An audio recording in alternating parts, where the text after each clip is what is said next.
Greetings once again, folks, and welcome to episode 2 of Backtracking. To go over the rules of the show once again, I listen through a band's back catalogue, judge what albums and songs I like and dislike, and tell you my opinions about them for your amusement, I guess.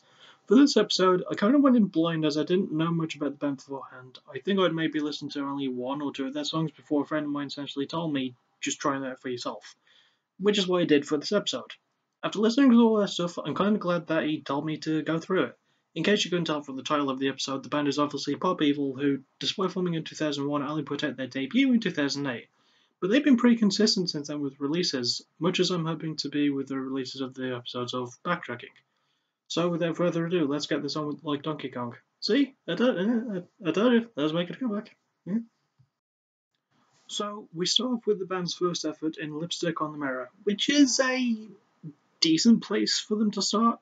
I will say this right off the bat, it's got some amazing guitar work, and the production value on all of their albums, this one included, is absolutely through the roof.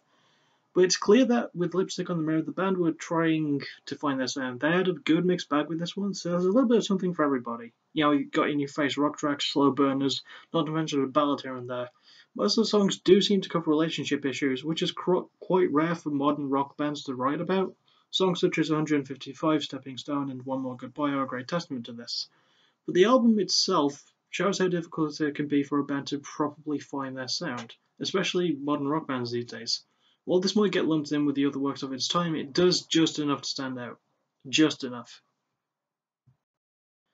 It's not until their second album, War of Angels, that the band starts to get more comfortable with what they want to do with themselves. There's a lot more balance to it on their sophomore effort, and it's clear that the band knew more of what they wanted to do this time around. While their first album mostly covered relationship issues, this one still covers them, but to a less extreme extent.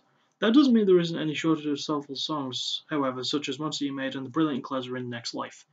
The album does have some, let's say, slightly dirtier sounding tracks, such as Boss's Daughter and Daisy Chain. I'm dead serious that that's what the songs are called. Boss's Daughter even has a video for it. I'm not going to put a link to it, you can look for it yourselves, you dirty perverts. Anyway, I went off on a major tangent there, I apologise. War of Angels is a marked improvement over Lipstick on the Mirror, with the band finding a good comfort zone and sticking with it. But now we move on to my favourite album by the band and their third effort, Onyx. Remember that comfort zone I was on about just a few moments ago? Well, the band basically had the mindset of, fuck it, let's go nuts, and that's what they did. Writing their heaviest material yet, including lead vocalist Lee Kakati, I have no idea how to pronounce his surname, screaming for the first time in the band's career, more guitar solos and brilliant instrumental work all around, the album completely ditches the formula of its two predecessors. While there is a couple of softer songs, they don't offset the heavy tone of the overall album. The best example of their sound might be in the song Trenches, which just might be my favourite song by the band all in all. It's not the starting track of the album, but it doesn't have to be.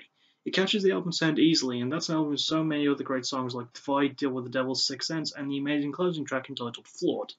Onyx is, in my opinion, Pop Evil's best work, and it deserves a listen to. It's really, really good. We move on from that to their most recent release in Up. Released in 2015, it's a pretty good follow-up to Onyx, despite not being as heavy. The album deals with a more thematic sound, and while there are some heavier tracks here and there, such as Looks and Take It All, there is a bit more of a lean to the softer side of things. The album focuses more on the relationship formula of the first two, but also brings in different themes like wanting to do better things, ghosts, and the weird theme of death, which the band never really talked about much up until this point. It's clear that Up is focused more on the emotion of things, with stronger lyrics this time around, as proven in songs like The Ghost of Muskegon and Till Kingdom Come. The guitar work is a little bit more stripped down, with a lot more production and the usage for keyboards and pianos in the sound of the album, but that's not a bad thing, and it makes also surprisingly more mature work than I was expecting. It's a really good album, and so far a great way to cap off their career until the next one comes out. So that'll do for episode 2 of Backtracking. Once again, I would like to thank my friend Damon Shepard for recommending that I cover the band. It's obvious that my favourite album by them is Onyx. My least favourite, I guess I'd have to say Lipstick on the Mirror. That's mostly because it's a first outing and the band was still trying to discover what they wanted to do with themselves. It doesn't make the album bad in any case, but I felt like that needed to be said. You know, the album's not terrible, it's a rickety starting point. Yeah. Anyway, I'll see you all next time for episode 3, where I'll be covering San Francisco pop punk band Set Your Goals, who I hope make a really big comeback soon. As always, if you've got any suggestions for bands, leave them in the comments below. You know my one rule, which is they have to have at least 3 albums out. So, yeah, go nuts if you've got any suggestions in the comments. I will be planning some more for this. Also, it's kind of going to be like split into seasons, I guess. Season 1 is going to be episode 1 through episode 10, and I will tell you right now, episode 10 is going to cover corn. I've only got 3 and 4 planned out. Like 3 is going to be set your goals, and 4 is going to be architects at the behest of a friend of mine who recently got me into them.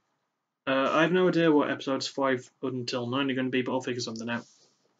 So yeah, it's going to be pretty much like 10 bands per series with like 10 episodes in each series. So that doesn't include the 2-parters like from the first episode with Project A6. That's just all going to be 1 episode, but it's 2 parts because they have a lot of stuff out. So yeah, and obviously with each 10th episode is going to be a season finale. I'm going to be covering a band with a lot of stuff, which is why Con is going to be number 10 for this one and the first season finale. And yeah, that's enough rambling from me, I guess. I'll see you all next time for Set Your Goals. Bye bye.